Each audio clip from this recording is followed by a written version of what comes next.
మరి ఒక్కసారి అన్నను ఒక్కసారి చూద్దాం, మరి ప్రయత్నం చేద్దాం. మరి చేసిండు ఆల్రెడీ, నాకే ఏమైనా మాట్లాడతాడా?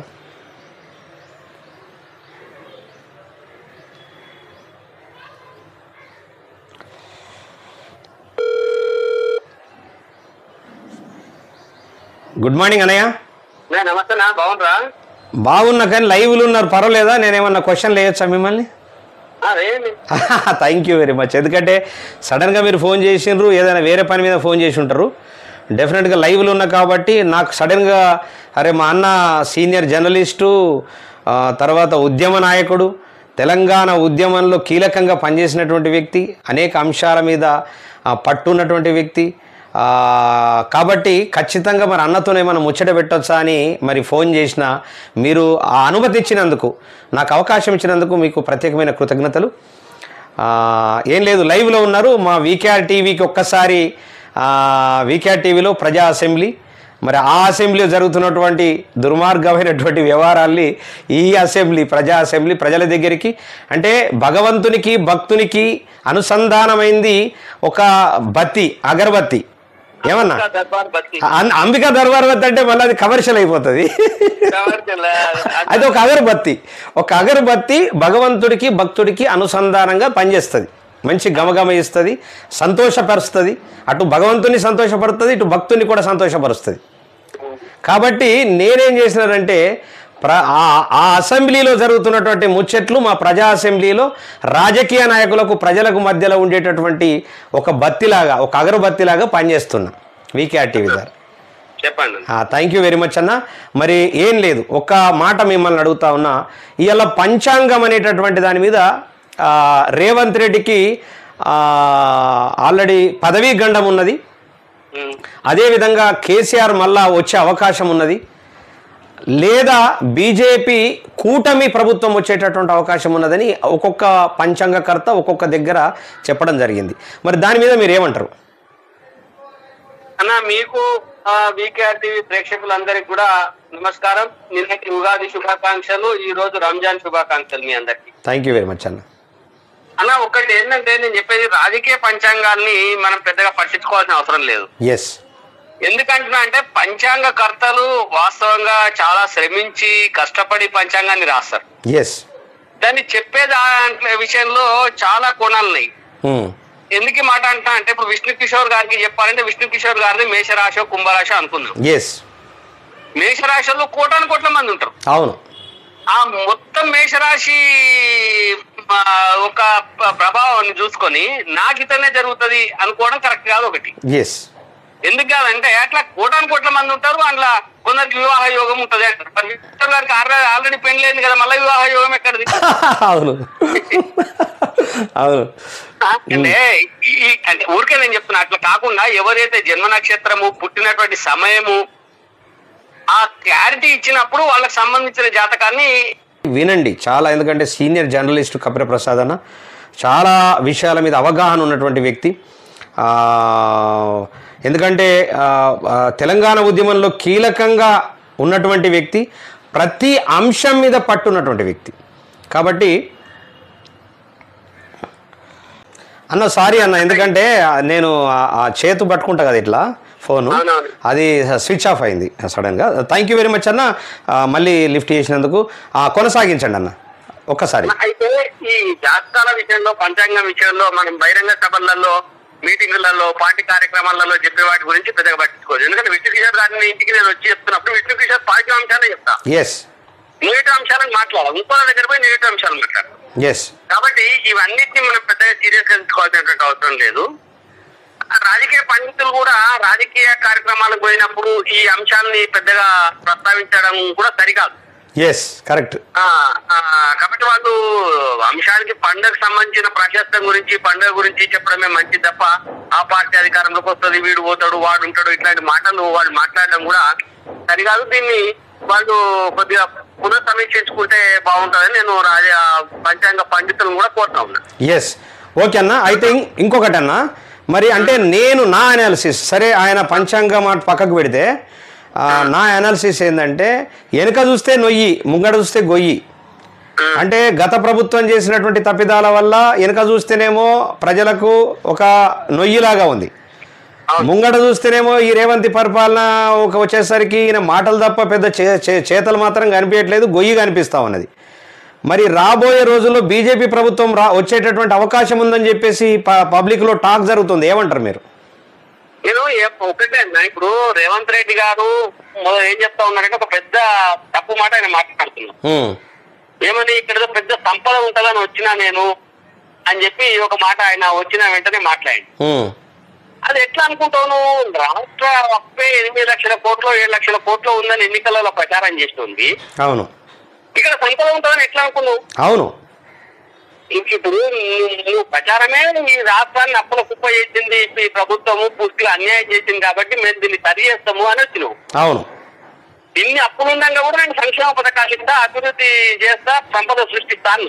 అవును, నువ్వు సంపద సృష్టించుడు పోగా ఉన్న భూముల్ని తెగనమ్ముతున్నావు. గత ప్రభుత్వం కంటే దారుణంగానే ఇప్పుడు నువ్వు ప్రవర్తిస్తా ఉన్నావు. అవును, హెచ్యూ భూముల్ని కూడా, యూనివర్సిటీల భూముల్ని కూడా అమ్మకానికి పెట్టినటువంటి దౌర్భాగ్య పాలన సాగుతా ఉన్నది. నేను ఏమంటున్నానంటే నీ ప్రజలను తప్పుగా పట్టించినవు. అవును, ప్రజలను నువ్వు ఆ ప్రభుత్వం చేసినటువంటి పాలన మీద వ్యతిరేకత ఉన్నప్పుడు నువ్వు ఏం చేస్తావో అది క్లారిటీగా చెప్పలేదు. నువ్వు కూడా ప్రజల్ని మోసం చేస్తావు. అవును, కాబట్టి ప్రజలు ఎలా తిరగబడుతున్నారు, ఈ కాంగ్రెస్ పాలనకు రేవంత్ రెడ్డికి వ్యతిరేకంగా మాట్లాడుతూ ఉన్నారు. అవును, అయితే ఈ సందర్భంలో భారతీయ జనతా పార్టీ అధికారంలోకి వస్తుందా అంటే ప్రతి పార్టీ అధికారంలోకి రావడానికి ప్రయత్నం చేస్తుంది, అందుకు అనుగుణంగానే కృషి చేస్తుంది. మనం చూసిన ఒక ఎమ్మెల్యే నుంచి 8 మంది ఎమ్మెల్యేలు అయినరు. అవును, ఒక ఎంపీ నుంచి 8 మంది ఎంపీలు అయినరు. అవును, అంటే నీకు ఒక పార్టీ ఎదుగుదల ఇక్కడ కనబడతా ఉన్నది. అవును, సరే ఎంత ఎదుగుదల ఉన్నది అనేది చూడడానికి అంటే పార్టీ ఎదుగుదల బీజేపీ కనబడతా ఉన్నది. అవును, తరుగుదల మిగతా అన్ని పార్టీలే కనబడతా ఉన్నది, కాంగ్రెస్ గానీ బీఆర్ఎస్ గానీ. అవును, 10 సంవత్సరాల అధికారాన్ని కోల్పోయింది బీఆర్ఎస్ పార్టీ. అవును, 70 సంవత్సరాలు 50 సంవత్సరాల అధికారంలో ఉండి 10 సంవత్సరాల అధికారానికి దూరంగా ఉండి ఇప్పుడు అధికారంలోకి వచ్చింది కాంగ్రెస్ పార్టీ. అవును, అధికారంలో ఉన్న కాంగ్రెస్ పార్టీ ఎంపీ స్థానాలను కోల్పోయింది. అవును, అంటే 8 గెలవలేకపోయింది. అంటే 8 గెలిచింది, మిగతా మొత్తం మేము గెలుస్తామన్న దగ్గర గెలవలేకపోయింది. అవును, అంటే అసెంబ్లీ ఎన్నికల ఫలితాలు పార్లమెంట్ ఎన్నికల్లో ప్రభావాన్ని చూపినాయి వాస్తవంగా. కాబట్టి రాబోయేటువంటి ఎన్నికలలో ఈ 2 రాష్ట్ర ప్రభుత్వాల పనితీరును ప్రజలు గమనించారు. కాబట్టి అవును, భారతీయ జనతా పార్టీ కేంద్రంలో అధికారంలో ఉండి చేస్తున్నటువంటి పనులను కూడా గమనించింది. కాబట్టి రాబోయే రోజుల్లో బీజేపీ కూడా పటిష్టమైనటువంటి ప్రతిపక్ష పాత్ర ఈ ఎన్నికల్లో ఈ సందర్భంలో పోషిస్తుంది. కాబట్టి వచ్చే సంవత్సరం ప్రజలు ఆలోచించే అవకాశం ఉంటుంది. అవును, నేను గెలుస్తారు అధికారంలోకి వస్తాము అని చెప్పి గాలి మాటలు చెప్తలేదు. అవును, ఒక క్లారిటీ చెప్తా ఉన్నా, ప్రజలకు ఆలోచించే అవకాశం ఉంటది. అవును, ఇన్ని సంవత్సరాల్లో ఏంది ఇప్పుడు జరిగింది ఏంటంటే బీజేపీ అనే పార్టీ గ్రామీణ ప్రాంతాలలో కూడా గ్రామాన పోయింది. ఇప్పుడు గ్రామాలలో కూడా బీజేపీది పువ్వు గుర్తు పార్టీ కంటెస్ట్ చేస్తుంది, ఆ పార్టీకి నాయకత్వం ఉంది అని ఒక విషయం ప్రజలకు తెలిసింది. కాబట్టి ప్రజలు ఆ పార్టీకి అనుకూలంగా ఓటేయాలన్నా వద్దా అని నిర్ణయించుకునేటువంటి అవకాశం కలిగింది. గతంలో ఏముండే మనము ఇదివరకు చూసినప్పుడు గత ఎన్నికల్లో బీజేపీ అంటే పెద్ద పట్టణ ప్రాంతాలలో తప్ప పల్లె ప్రాంతాలలో తెలిసినటువంటి పరిస్థితి లేదు. అవును, కాబట్టి ఇప్పుడు ఎన్నికలలో రంగంలో పోటీలో ఉంటుంది. ఖచ్చితంగా ఈ 2 పార్టీలు చేసినటువంటి తీరును ప్రజలు గమనించారు. కాబట్టి ప్రజలకు ఆలోచించుకునే అవకాశం దొరికింది. ఆ ఆలోచనకు అనుగుణంగానే ప్రభుత్వ ఏర్పాట ఏంటి అనేది జరుగుతుందని నా అభిప్రాయం. సరే అండి, ఇంకొక మాట అన్న, అది అంటే మీరు అంటే బీజేపీ అంటే అధికారంలోకి వస్తుందా రాదా అనేటటువంటిది ప్రజలు డిసైడ్ చేస్తారు తర్వాత. కానీ అమిత్ షా గారు మొత్తం టోటల్గా నక్సల్ వ్యవస్థను టోటల్గా ఏరేసి టోటల్గా క్లోజ్ చేయాలనేటటువంటి సంకల్పంతో ఉన్నారు. దాని మీద మీరేమంటారు? అంటే ఆ అమిత్ షా గారు ఏమన్నారంటే ఆయన స్టేట్మెంట్ ని మనం క్లారిటీగా చూస్తే నక్సలైట్లను 2026 సంవత్సరం వరకు పూర్తిగా ఏరేస్తామని చెప్పింది. అయితే నేనేమంటున్నా అంటే నక్సలైట్లను ఏరేస్తావు సరే, నక్సలైట్ల ఏరివేత అనేది జరుగుతుంది. వాళ్ళ పార్టీ మొదటి నుంచి సాయుధ పోరాటానికి వ్యతిరేకంగా ఉన్నది. ఆయుధం పట్టిన ప్రతి ఒక్కరిని ఆయుధం అంతం చేస్తుంది అనేది మనం కూడా చెప్తా ఉంది. అవును, ఇప్పుడు యుద్ధంలో తుపాకీతోనే మాట్లాడుతుంది. ఇప్పుడు కప్పర్ ప్రసాద్ రావు విష్ణు కిషోర్ మాట్లాడుకుంటే హాయ్ అనుకుంటారు. అవును, కానీ కప్పర్ ప్రసాద్ దగ్గర తుపాకీ, విష్ణు కిషోర్ దగ్గర తుపాకీ ఉన్నప్పుడు తుపాకులు మాట్లాడుతున్నారు. 100%. చర్చలకు వచ్చడము, లొంగిపోవడం, లేకపోతే వాళ్ళకు ఉన్నటువంటి డిమాండ్ చెప్పడం ఒక అంశము. తుపాకీతోనే మాట్లాడతాము, తుపాకీతోనే సమాధానం ఇస్తాము అన్నప్పుడు రాజ్యం దగ్గర ఉన్నటువంటి తుపాకీ కూడా అదే రకమైనటువంటి సమాధానం ఇస్తుంది. అవును సార్, దీనికి ఎవరెవరికి రకరకాల భిన్నాభిప్రాయాలు ఉండొచ్చు, రకరకాల అంశాలు ఉండొచ్చు, కానీ జరుగుతున్న వాస్తవం ఇది. అయితే నేనేమంటానంటే వాళ్ళు తుపాకీ పట్టడానికి కారణం ఏంటి?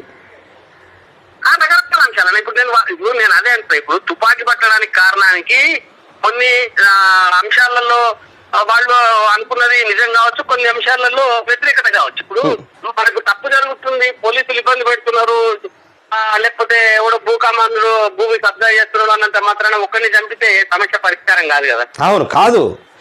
ఇప్పుడు అందుకని ప్రజలలో ఆలోచన రేకెత్తించి ప్రజల్ని చైతన్యవంతం చేసి ప్రజా ఉద్యమాల వైపు మళ్లించగలిగితే ఇక్కడ కొంత సానుకూలత వచ్చేటువంటి అవకాశం ఉంటుంది. ఇప్పుడు ఉదాహరణకి జమ్మూ కాశ్మీర్ తీసుకున్నా, లేకపోతే ఇంకెక్కడ మిగతా దగ్గర తీసుకున్నా, పెద్ద పెద్ద సైన్యం లాంటి సాయుధ పోరాట గ్రూప్లు ఏం చేయలేకపోయినాయి కదా. కాబట్టి ఈ చిన్న చిన్న సమూహాలు మనం ఆయుధం పట్టుకుని ఎక్కడో ఒక మండలాన్ని విముక్తి చేస్తాము, గ్రామాన్ని విముక్తి చేస్తాము అంటే పెద్దగా సాధ్యమయ్యే పని కాదు.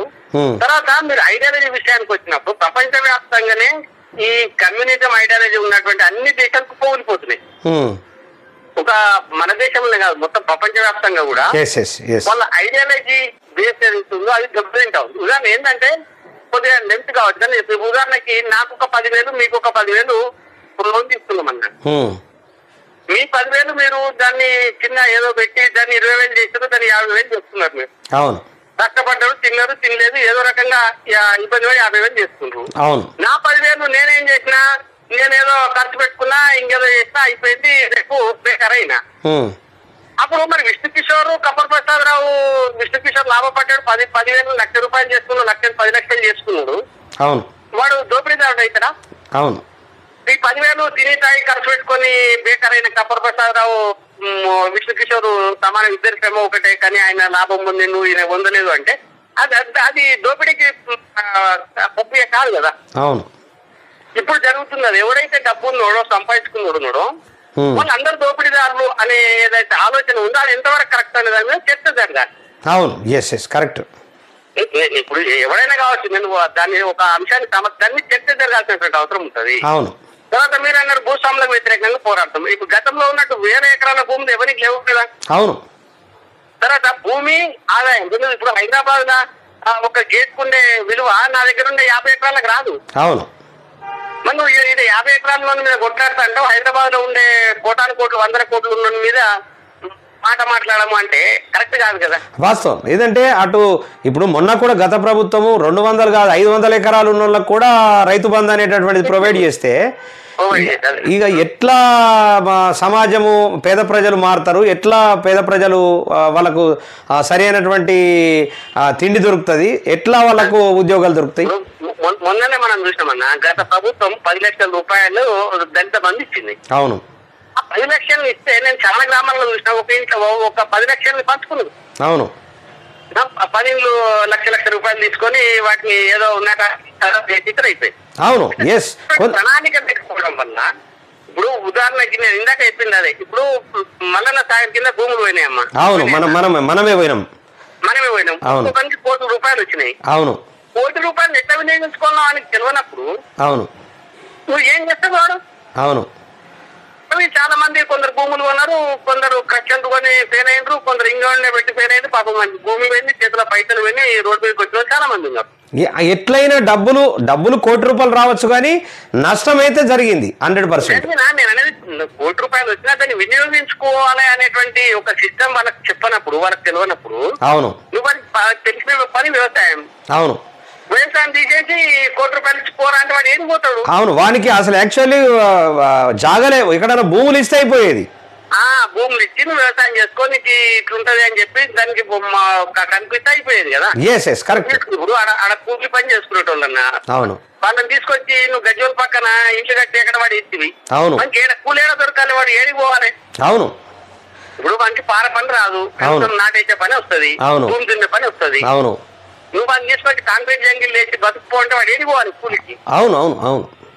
ఇట్లాంటి మనకి ఇల్లు కట్టించిన నేను ఇల్లు కట్టించినా సరే ఉపాధి ఎట్లా? అవును, అంతే కదా. ఏం చేసుకోవాలి వాడు? ఇప్పుడు సన్న బియ్యం ఇస్తుండు అన్న, సన్న బియ్యం ఇస్తుండు కరెక్టే, కానీ దానికి కూర కావాలి కదా. నీకు సన్న బియ్యం కూడా ఇక్కడనే ఉన్నదన్న పుట్టునే ఇక్కడ ఉన్నది. నువ్వు ప్రపంచవ్యాప్తంగా ఈ ప్రభుత్వాలు ఏం చేస్తున్నాయి, మిల్లెట్ ప్రచారం చేస్తున్నాయి. అవును, ఎస్ కరెక్ట్. సన్న బియ్యం తినొద్దు అని చెప్తుంది. అవును, వరి బియ్యం వద్దు, తినొద్దు, మానేయండి అని చెప్పి ఈ ప్రభుత్వాలే పని కట్టుకొని ప్రచారం చేస్తున్నాయి. అవును, అలా నువ్వు పోయి సన్న బియ్యం పంపిణీ చేస్తాను. అవును. అంటే ఏంటో అంటే నీకు నీవే కాంట్రాడిక్టరీ అయితూ అసలు అన్నమే తినొద్దు అంటారు, మళ్ళీ అన్నాన్ని పంచుతున్నారు.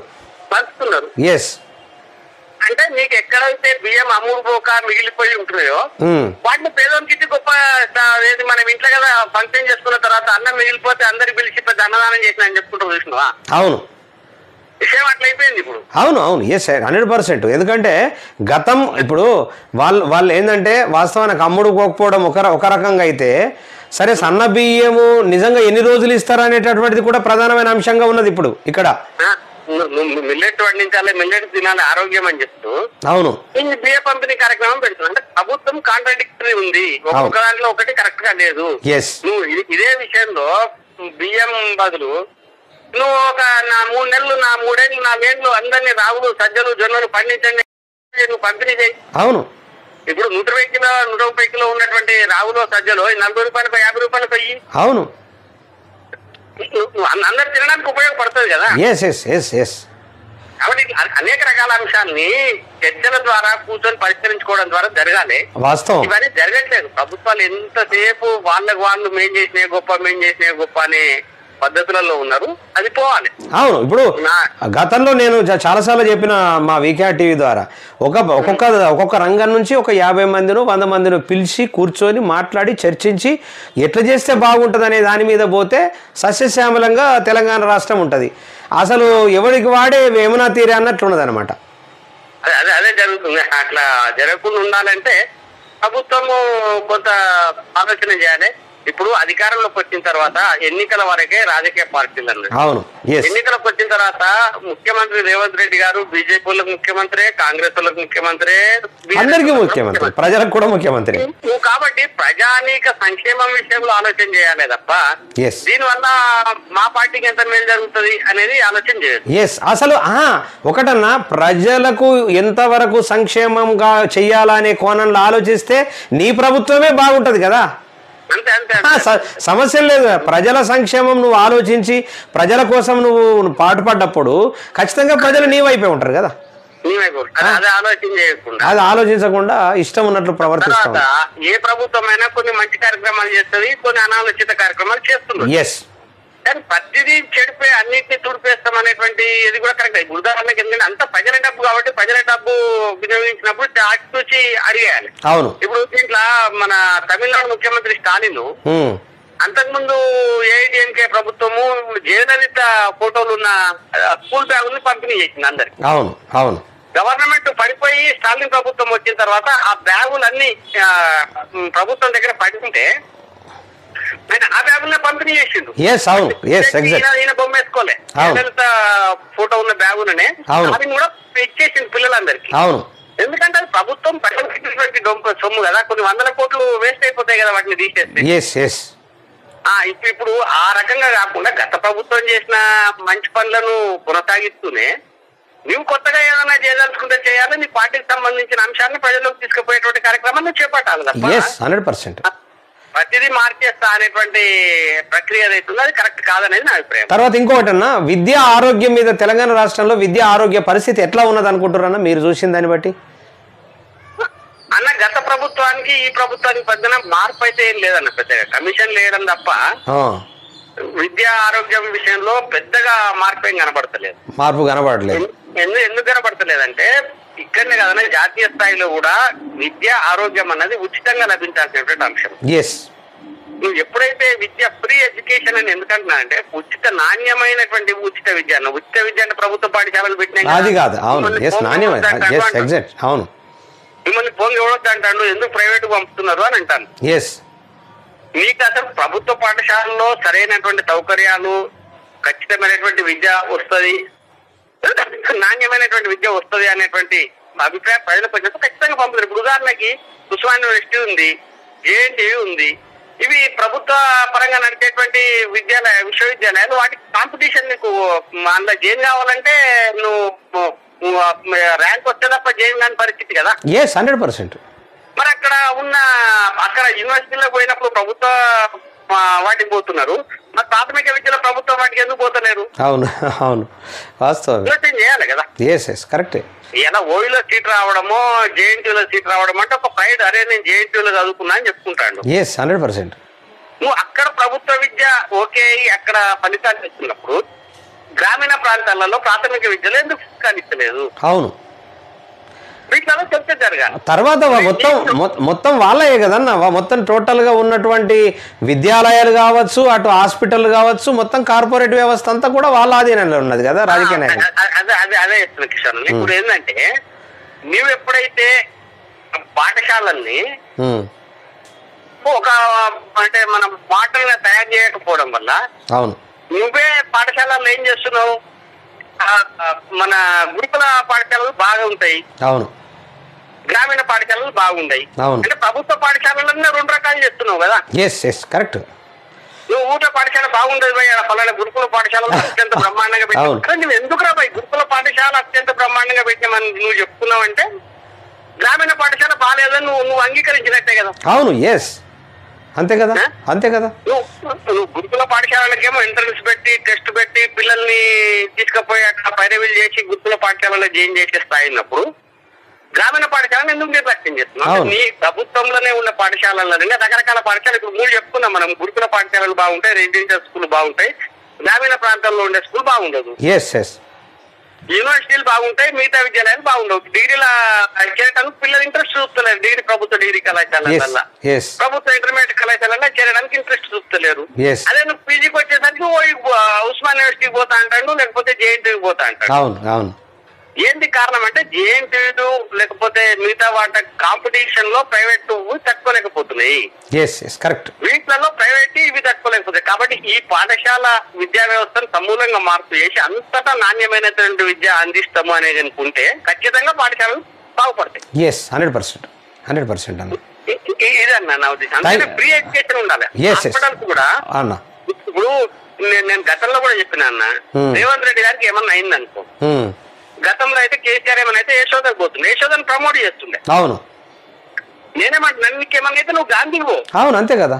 నీకేమన్నా అయితే నువ్వు ఉస్మానియా పో. అవును, ఊర్లో ఎమ్మెల్యేకి ఏమన్నా అయితే ఆ ఊర్లో ఉండే హాస్పిటల్ పో. నీకు ఎయిమ్స్ కూడా ఉన్నది కదా, అంత అధునాతనమైనటువంటి పరికరాలతో ఎయిమ్స్ కూడా ఉన్నది కదా బ్రహ్మాండంగా. నీకు పోతే ఏమైతుంది, ఇప్పుడు ఊర్లో సర్పంచ్ ఊరు హాస్పిటల్లో చూపించుకుంటే మిగతా వాళ్ళు కూడా అదే మన సర్పంచ్ చూపించుకుంటుండే, మనం పోయి చూపించుకుంటే ఏమైతే నడు ఏడో చూపించుకున్నాం నమ్మకం వస్తుంది. 100%. ఎమ్మెల్యే తాలూకా హాస్పిటల్లో చూపించుకుంటే ఎమ్మెల్యే భార్య తాలూకా హాస్పిటల్లో డెలివరీ అయితే నాకు ఒక విశ్వాసం వస్తుంది. అరే ఏమో మన ఎమ్మెల్యే సార్ భార్యనే గీడి డెలివరీ అయింది, మనకేమైతుంది మంచిగానే చూస్తారు, నడువుని పోదామంటారు. అవును, నీ విషయానికి వచ్చేవరకేమో కన్ను నొప్పి అయితే ఢిల్లీ పోయి చూపించుకుంటా, పన్ను నొప్పి అయితే యశోదకు పోతా అని చెప్పి నువ్వు కార్పొరేట్ హాస్పిటల్లో ప్రమోట్ చేస్తే పేద ప్రజలు ఈ హాస్పిటల్ మీద నమ్మకం కోల్పోతారు. మనకు ఉన్నా లేకున్నా అమ్ముకొని యశోదకే పోతున్నారు అందరూ. వాస్తవం.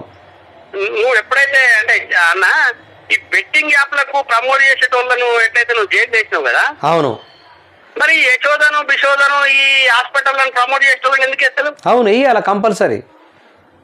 ఈ తప్పు కదా ఇది. ఈడ నువ్వు అదే ఆ గాంధీ హాస్పిటల్ ను అదే ఉస్మాన్, నేను నరసింహన్ గారిని అభినందన ఇస్తాను. గత మన గవర్నర్ ఆయన పోయి గాంధీలో పోయి వైద్యం చేయించుకునేటోడు.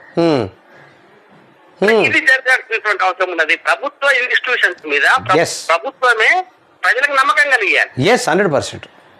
కాబట్టి ఇది కలిగించినప్పుడు ఇప్పుడు ఎవరికైనా చెప్పారు గాంధీ పోరా బాబు, నేను చాలా మంది ఎప్పుడన్నా ఫోన్ చేసినప్పుడు అన్న ఇట్లయింది జర గాంధీ పో అంటే అందరూ ఏమంటే గాంధీ వద్దన్న నిమిషాలు ఏమన్నా జరిగారు. అవును, correct. NIMS government Gandhi government మన నిమ్స్ ఎందుకు అడుగుతారు, గాంధీ ఎందుకు అడుగుతారు? నేను నిమ్స్కు పెద్ద పెద్దలు పోతాను కాబట్టి నిమ్స్ అంటున్నాను. 100% కరెక్ట్. మీకు ఎమ్మెల్యేకి ఏమన్నా అయితే నిమ్స్ లో పోయి చూపించుకుంటాడు, మంత్రికి ఏమన్నా అయితే నిమ్స్ లో పోయి చూపించుకుంటాడు. కాబట్టి ప్రజలు నిమ్స్ మంచిదేమో అనుకుంటారు. కరెక్టే. నిమ్స్ లో ఉండే వైద్యం కదే, గాంధీలో ఉండే వైద్యం కదే. అవును, కాకపోతే నమ్మకం కలిగించడంలో ఈ ప్రభుత్వాలు వైఫల్యం చెందుతున్నాయి. అట్లా ఉండొద్దు అనేది నా అభిప్రాయం. సూపర్ అన్న, అసలు చాలా అద్భుతమైనటువంటి విషయాలు చెప్పారు. వాస్తవానికి 100% ఏ గొర్రె ఎటు పోతుందో అన్ని గొర్రెలు అట్లే పోతాయి. ఇది వాస్తవము.